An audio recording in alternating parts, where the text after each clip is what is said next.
I think theology's for the clergy. I just believe in Jesus.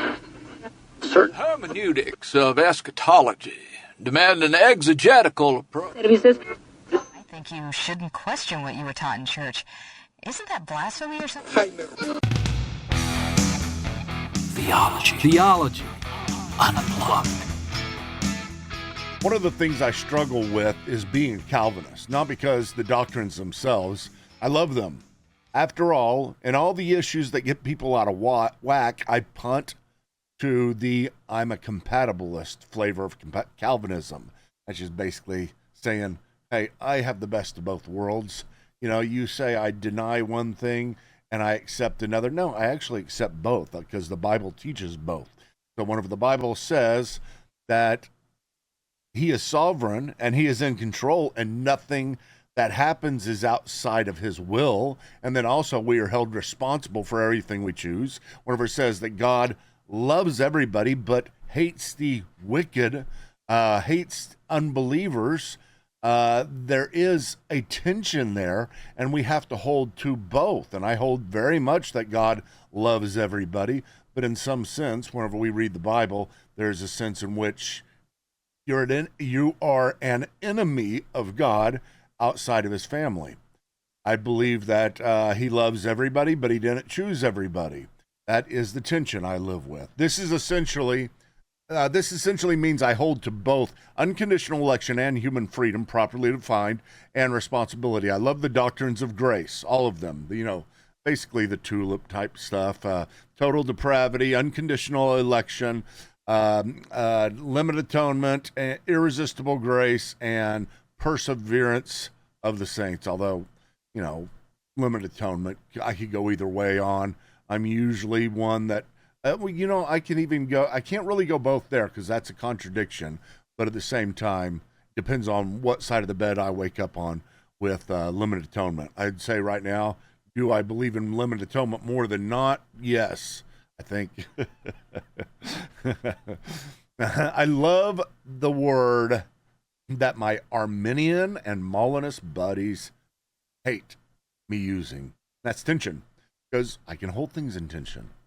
But the real challenge is the attitude people assume I bring to the table. Oh no, he's a Calvinist, run, meanie alert. Okay, tale of two Calvinists. I get it. The first Calvinist I ever met was as mean as they come.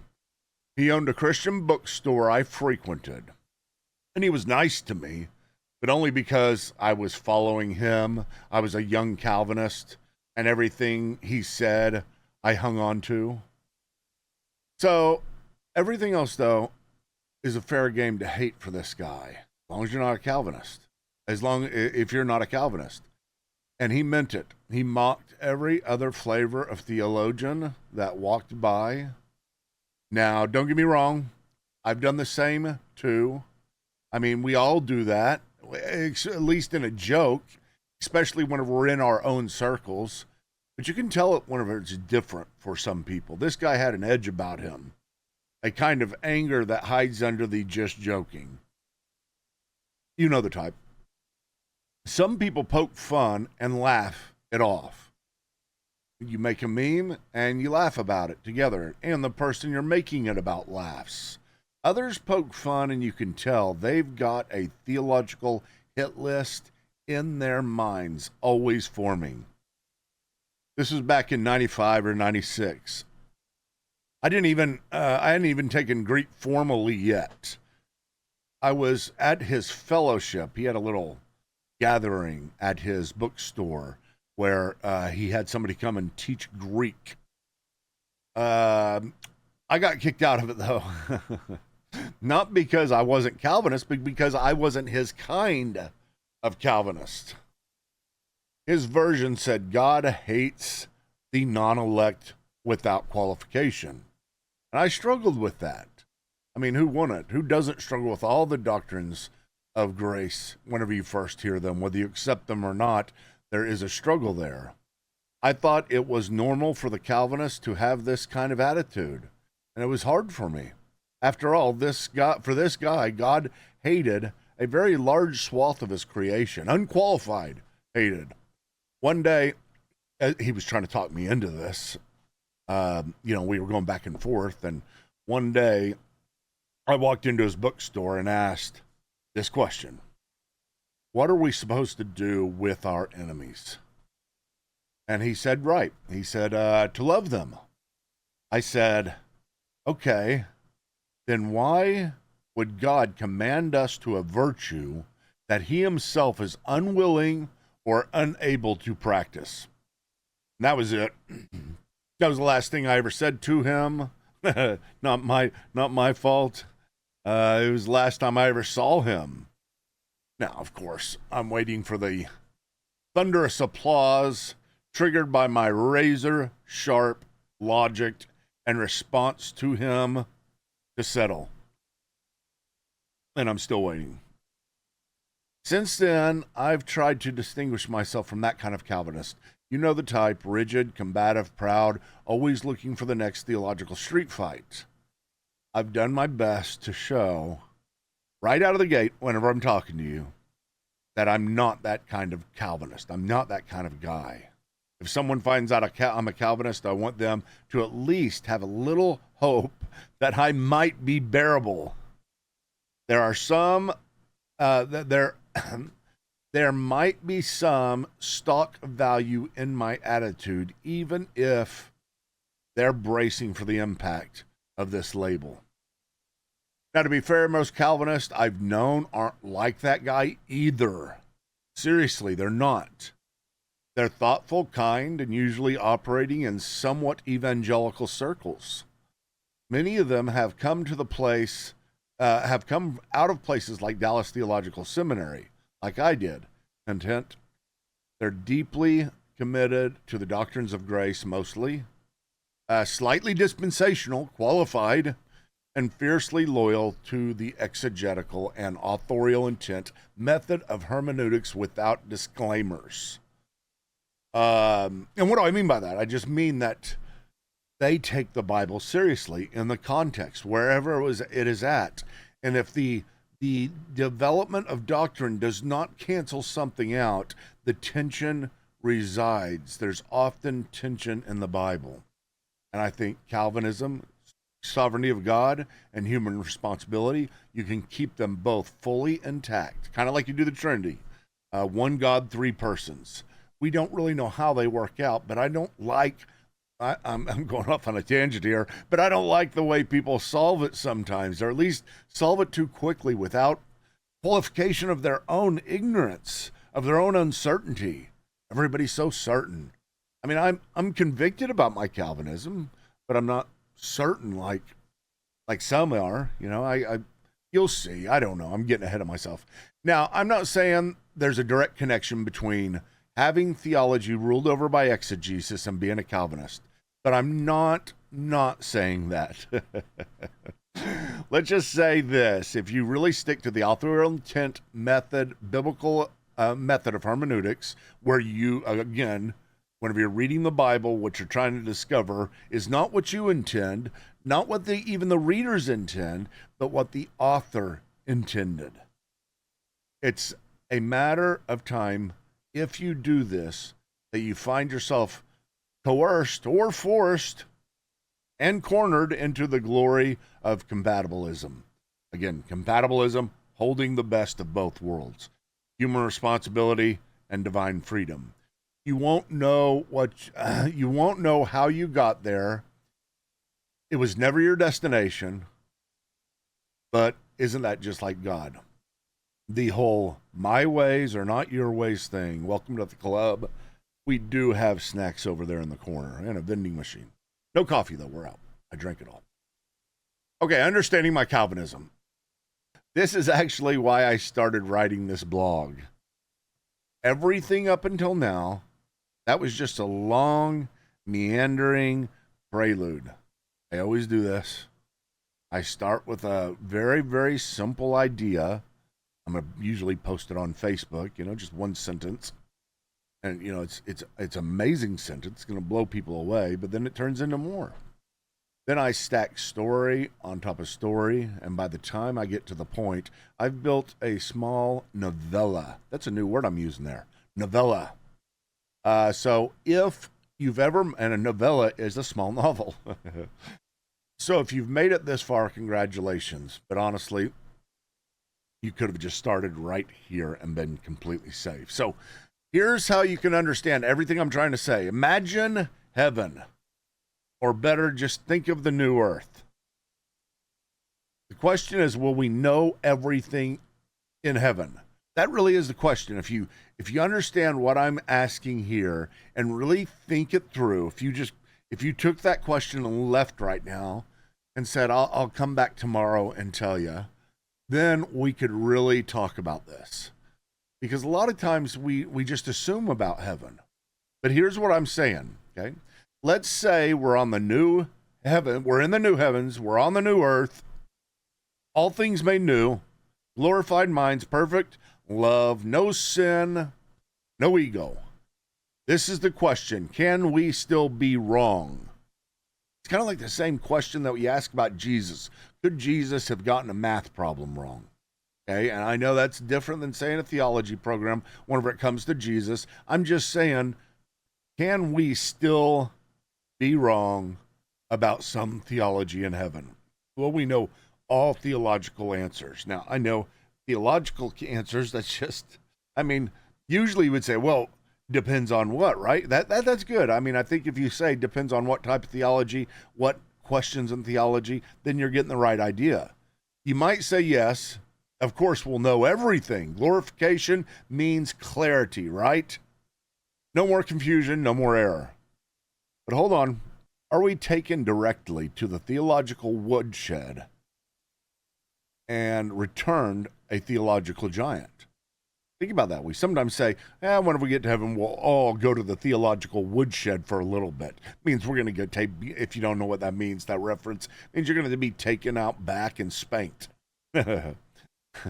But that, let me ask you something else. Does that mean if we will be taken to the theological woodshed and come back theological giants with all right answers, does that mean we're going to get a data upload? Just, some type of divine hard drive installed in our heads? You may say no, but then how are we corrected about everything? Is it just an instantaneous thing? All of a sudden, we are glorified and we know everything? We're omniscient? Well, no, you would say, of course we're not omniscient, Michael. Just the knowledge we can have. Well, let me ask you this. How big is that knowledge hard drive? And is it the same size for everyone? Does it mean we stop learning? That we will ever have another moment of theological, will we ever have another moment of theological discovery? That every single believer will share in the exact same knowledge, same conclusions, same interpretation, same theology with zero variation.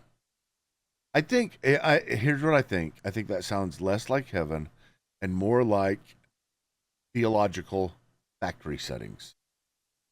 That's the heart of it for me. I don't think glorification means we stop learning or growing or discovering in many ways. We may get up there and be intellectually very much like we are right now. We just won't have our knowledge and beliefs tainted by hatred, sorrow, pride. Still human, still finite, just no longer twisted and turned by sin. Okay, so what am I saying? Quick disclaimer, an important one. Let me be clear. I'm not saying that you have to share this view. Most people I know probably don't. Most Calvinists I know don't. Most people believe that in heaven we'll finally get everything exactly right. And maybe they're right. I'm open to that for sure. Just because you are a Calvinist doesn't mean that you're right about everything. Just most things, okay? Come on. I have a tentative belief in this right now, but I think this will help express the kind of attitude that I believe we're meant to have. I hope you're getting this. I hope it makes sense. It's clear in my head, but you know how it goes sometimes. It's just not clear in everybody's head as I try to force it into your head, at least my vision of it. We are in heaven. We are in school. As you see, if you read this blog, I think I'll have it on the thumbnail of this, the picture where me and Paul Copan, he's the older guy, he's got a C and he's got a D. What did I give him? A D, and I have got a C. That means we both didn't get everything right. We went to a theology test in heaven. Let's say we've been there for 1,000,000 years, and we're there, and we take a test. He gets some things wrong, and I get some more things right. That's probably the way it's going to go. Now, he'd get a lot more right than me. Okay, where am I at? All right, I have a tentative belief in this right now, but I think this view helps express the kind of attitude I believe we're meant to have right now. Now, imagine this. If I truly believe that in heaven we will be fellowshipping with people who still disagree with us about some things, then I want to start practicing that exact attitude right now. I want to live today the way I think we're going to live then, worshiping together in love, even while holding different convictions. At the very least, you can see what I mean. If I'm right, you can imagine how we will act with different theological cliques without sin. Is that even possible? Well, I think so.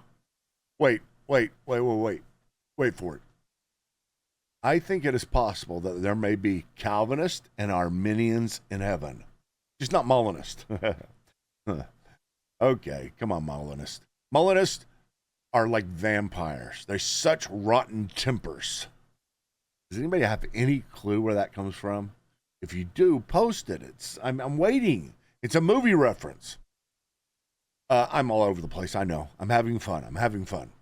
But I do think there can be possibly different theology groups in heaven, because I think we're going to be learning, and I think part of the way we learn is the friction that we have with each other, and I don't think that is just because sin was introduced. I think it's part of our iron sharpening iron.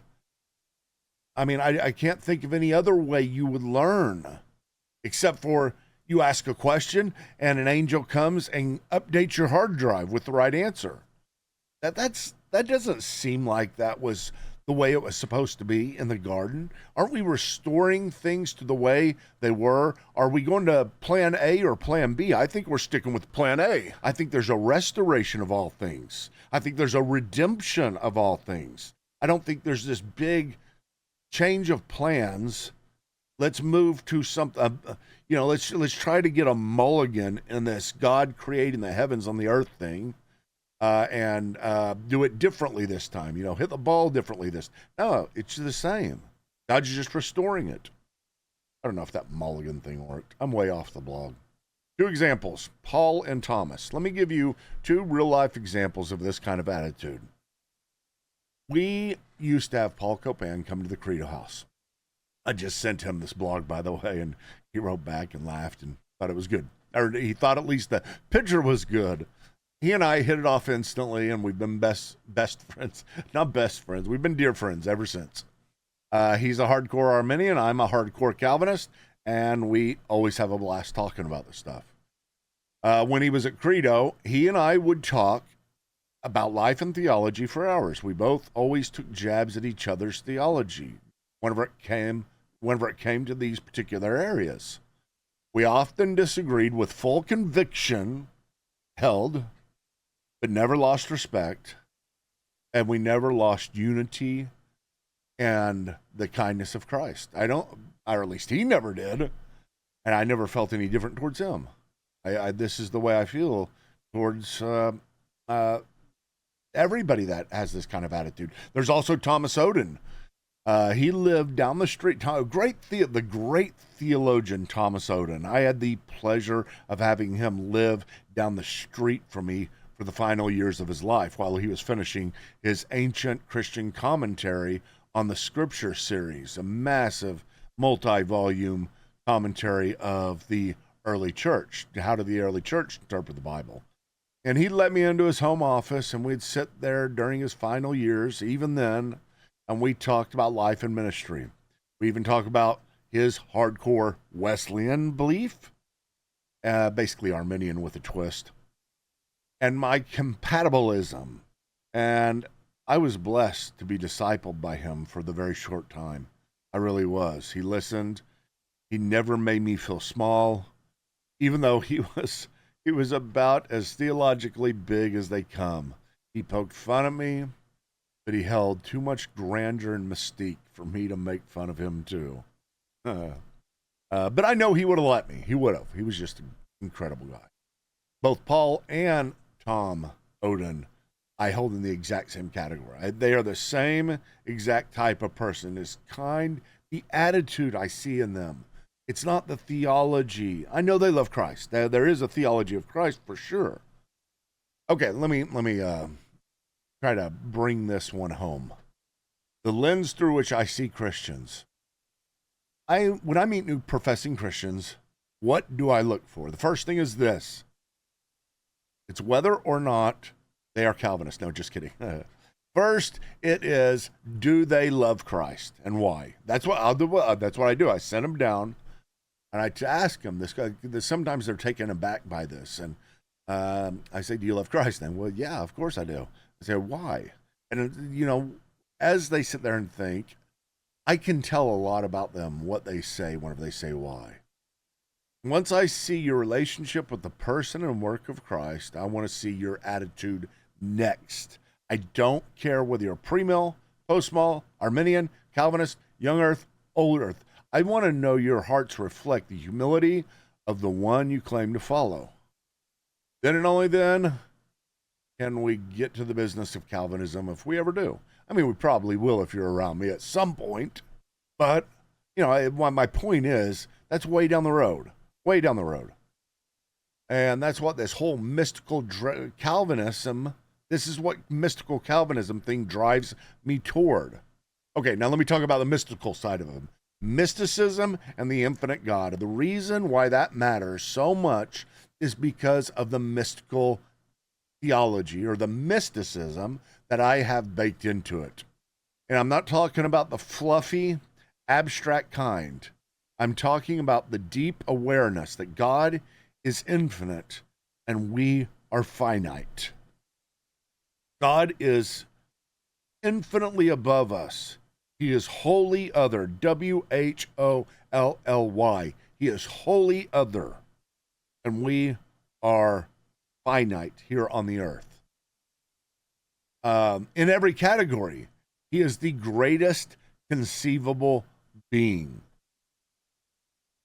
And that's why I've always appreciated people like, or books like Pseudo-Dionysius the Areopagite. I know there's a lot. That's a mouthful, isn't it? You can just call him Dionysius. Now, I don't agree with him on everything. I love reading him, though. But the beauty of his theology of God's infinitude compared to our finitude has always hit me. It's just floored me, both theologically and emotionally. He held the mystery and majesty of God so high, it humbled every theological system he had. And I still believe the Calvinist stuff. I believe we can be right. I believe that we can be very convicted. But I also believe that when those convictions are soaked in the awareness of God's transcendence, they produce a different kind of person. You still have the conviction, but you change. You become one who listens more, who can laugh more, who doesn't feel the need to crash everyone else's theological wedding. That's why I love this line from Dionysius. Listen to this. We make assertions and denials of what it's like to be next to God, but never of God himself, for he is beyond all being and all knowledge. Now, I don't even agree with all of that, but I love it. I hope you understand. I love the idea that it produces. I think that, whenever we look towards God, there is an analogy of being, as St. Thomas Aquinas said. In other words, we can be right about God in the sense that we point in the same direction. Like whenever we're pointing at the sun, we can have 1,000 of us pointing at the sun, and we're not all pointing. If you drew a line from our finger all the way to the sun, it may not hit it exactly. Some of us may be off a little bit, but at the same time, we all know we're pointing in the same general right direction. Whenever we do theology, we're pointing at God, but we're certainly not getting there, and we're certainly not perfect. He's not only one who walked that path. People like him, and lately, people like Karl Barth. I love Karl Barth. He has helped me to rediscover the joy of holding conviction and mystery in the same hand. Not Tillich, not one hand to clapping. That's not what I'm saying. Okay, I know, I got long. As usual, I've gone way too long. I really did just mean to sit down and write a simple post, or in this case, have a simple Theology Unplugged about what I mean when I call myself a mystical Calvinist. But if you followed me for any amount of time, you know that I don't really do short versions. I circle, I ramble, I rabbit trail, and somewhere in there, I hope something lands. I would say that I weave, but that would be too charged, I guess. I don't know if you understand that reference, though. Maybe you do. I'd be more impressed if you understand the reference to vampires. I'll probably try to wrap this up soon into something cleaner, something like, what it means to be mystical Calvinist. So I can actually describe myself with a little meaning and articulation. But right now, this is the best I got. Mystical Calvinism for me is about holding the doctrines of grace with conviction while carrying them with humility. Why I can be a compatibilist. It's about knowing God is infinite and I am not. And there's a lot of room in between. It's about believing that we could learn a whole master's program worth of theology from seminary every single day in eternity. Imagine that. A whole master's level program worth of theology from seminary every day, even from DTS, Dallas Theological Seminary. You could learn an entire master's program every single day for all eternity and still have an infinite database of knowledge to lean into and explore the wonder and ineffability of God. If that's a new word to you, ineffability, that means he is beyond our finding out. He is beyond our putting him in a box. He is beyond our understanding in the sense of having comprehensive understanding. He's ineffable. It's about believing that I'm right and I still love people who are wrong. No, I'm just kidding. It's about believing I'm right and still loving people who believe I'm wrong, which there's very few of those, just a couple here and there. It's about living now the way I think we're going to live then, joyfully, imperfectly, iron sharpening iron, and without the need to win every single argument, even though I probably could. And if I get to heaven and find out that I'm wrong and you're right, well, no matter what it's about from the standpoint of all these doctrines that are not central, from the standpoint of those things that are outside of the person and work of Christ, I'm not going to be too bent out of shape. If that sounds strange, well, maybe you're starting to get me. Theology